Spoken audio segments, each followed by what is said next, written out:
just say they've done the work from and they've moved on from their ex who was a narcissist, and they're looking to re-engage in the dating world, looking to find a new healthy relationship. What's the best approach for that to make sure that they're doing it effectively? So, in that, let's say they took the year, 6 months, however long they had to take, right? In that process, they've figured out who they are. They learn like what are their no-fly zones? What are the things that are uncomfortable? Like you have to we are not taught to do that. I always call it an excavation.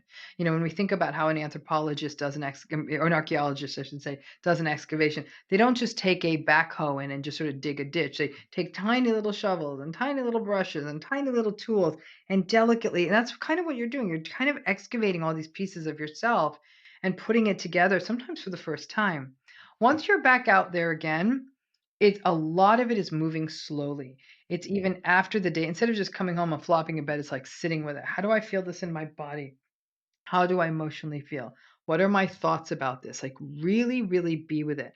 And listen, the thing I say is folks who are coming out of narcissistic relationships, who give themselves the break, who sort of start to re-individuate again, are more likely to throw away fish that are big enough to keep, right? So they might sort of overcorrect a little.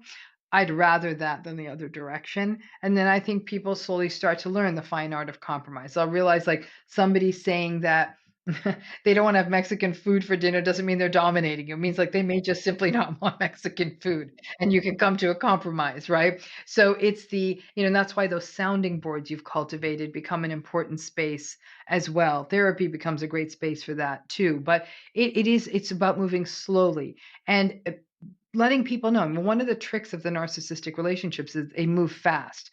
Narcissistic people will meet someone and be engaged in 3 months. Like that's a signature move, right? It's too fast.